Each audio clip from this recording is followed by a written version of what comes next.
Guys, ഇന്ന് കോളേജിൽ നിന്ന് ഹൈദരാബാദിലേക്ക് ടൂർ പോവുകയാണ് കേട്ടോ. അങ്ങനെ ഞാൻ എൻ്റെ ബ്രദറും കൂടി പുലർച്ചയ്ക്ക് വീട്ടിൽ നിന്ന് പുറപ്പെട്ട് ഞങ്ങൾ മൈസൂർ വരെ KSRTCയിലും മൈസൂരിൽ നിന്ന് ഹൈദരാബാദിലേക്ക് ട്രെയിനിലുമാണ് പോകാൻ വിചാരിച്ചത്.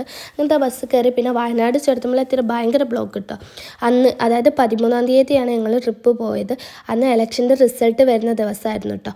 അതുകൊണ്ട് തന്നെ റോഡുമ്പോൾ ഫുള്ള് UDFൻ്റെ ആയാലും LDFൻ്റെ ആയാലും വിജയത്തിൻ്റെ ആഹ്ലാദമാണ് കേട്ടോ കാണാൻ കഴിയുന്നത്. പിന്നെ ഞങ്ങൾ മുത്തങ്ങെത്തുമ്പോൾ ഏതെങ്കിലും മൃഗങ്ങളെ കാണുമായിരിക്കും വിചാരിച്ചു. അങ്ങനത്തെ ഒരു കൂട്ടം മാനുകളെ കണ്ട് പിന്നെ ഞങ്ങൾ മൈസൂരിലെ റെയിൽവേ സ്റ്റേഷനിലെത്തി. അവിടുന്ന് ട്രെയിൻ കയറി പിറ്റേന്ന് രാവിലെയാണ് ഞങ്ങൾ ഹൈദരാബാദ് എത്തുന്നത്. അങ്ങനെ ഈ കാണുന്നതാണ് വൈഗൻ്റെ അനഘൻ്റെ ഈ ആറ്റിറ്റ്യൂഡ്. അവരെ വീഡിയോയിൽ ഉൾപ്പെടുത്തുന്നില്ല എന്നൊരു പരാതിയായിരുന്നു. പിന്നെ ഞങ്ങൾ ഈ റെയിൽവേ സ്റ്റേഷൻ്റെ പുറത്താണ് ഞങ്ങളെ ബസ് അവിടെ വെയിറ്റ് ചെയ്യുന്നത്. അങ്ങനെ ബസ് കയറി ഞങ്ങൾ 2 റീലൊക്കെ എടുത്ത് പുറത്ത് അടിപൊളി കാഴ്ചകളൊക്കെ കാണാൻ കഴിഞ്ഞു കേട്ടോ. പിന്നെ ഞങ്ങൾ റൂമിലേക്ക് പോവാണ്. അവിടുന്ന് ഫ്രഷായി അന്ന് മോർണിംഗ് തന്നെ ഞങ്ങൾ ഹൈദരാബാദ് വിസിറ്റ് ചെയ്യാൻ പോവാണ് കേട്ടോ. പിന്നെ ഇവിടുന്ന് ബാൽക്കണി നോക്കിയാൽ അടിപൊളി വ്യൂ കാണാം കേട്ടോ ഹൈദരാബാദ് സിറ്റി. അങ്ങനെ ഞങ്ങൾ റെഡിയായി. അപ്പോൾ ബാക്കി വിശേഷങ്ങൾ കാണാം. ബൈ.